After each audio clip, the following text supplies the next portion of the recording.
Right, so what's going on? YouTube, it's T here, back today with another video. And today I'm going to be talking a little bit about, well, I shouldn't say a little bit. I'm going to be talking about your diet and how your diet plays a bigger role for your life than you guys think. Diet is a very significant part of our lives. Without it, I don't know where we would be. And so it's very crucial that you put the right stuff into your bodies. Now, I've had all sorts of skin issues, if you guys can see, eczema flare-ups, and it is, for me, starting to calm down. It's not where I want it to be, but it's a lot better than a couple of weeks ago. And that stems purely from the fact that I was just putting pure shit into my body. And I would like to tell you guys, please do not have junk food, or try and minimize it as much as possible. What you should be doing is going for raw whole foods instead. So what I've been doing lately is I've been having a lot more fruit, stuff like kiwi, which contains vitamin C, and that's obviously very good for your immunity, and blackberries and blueberries, which are great fruits for your skin. I've not really been having that much meat lately, although I really should, because that is also something that contains a lot of antioxidants, which are again good for your body. It helps with free radical damage, and yeah, it just helps overall. But when you have processed food, the problem is that it starts to cause huge gut issues, and I'm like first-hand experience for that.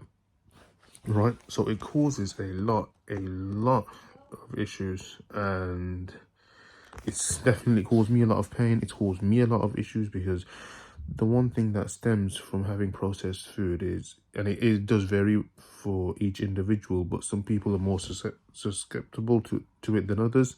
But leaky gut, that's when your tight gut junctions, they open up and it causes gaps.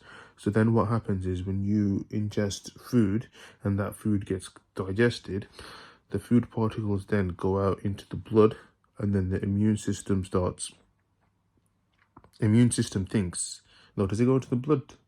It goes past, it leaks into your body, and then the immune system treats it as a foreign particle, and then what happens? You start itching, and then you get all these sorts of skin issues, all because the body thinks food is a foreign particle, because it's entered a part of the body that it should not be in.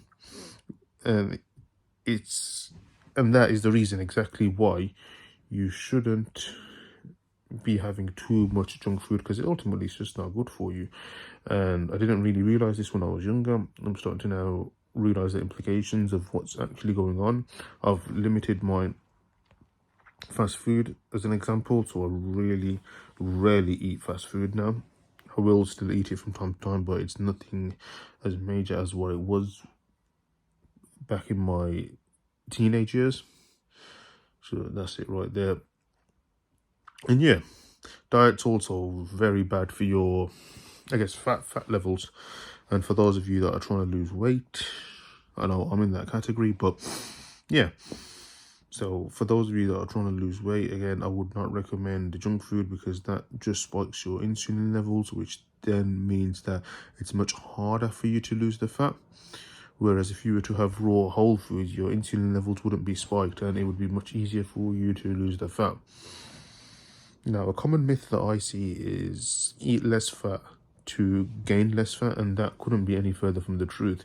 I think what's the real enemy is, and you should limit it as much as possible, is carbohydrates, because the issue with carbohydrates is, once it enters the body, it's basically the equivalent of a sugar molecule. It's very much the same thing, and it combines onto the same receptors and carries out near enough the same function, which is why you do not want to have too much carbohydrates, especially the refined stuff like bread, pasta, biscuits, etc. Cereals, that's another one. So yeah, raw whole foods, so fish, salmon as an example, meat, vegetables, fruit, and water, especially if you can get filtered water, because I know the rubbish that comes out of tap water is filled with chlorine, fluorine, birth control pills, which go through our water and sewage system. So yeah, that's some tips on diet and how diet actually influences our health, and what you guys can do to help with the diet, help improve it, and the implications of not having a proper diet. Thanks for watching, and I'll see you on the next video.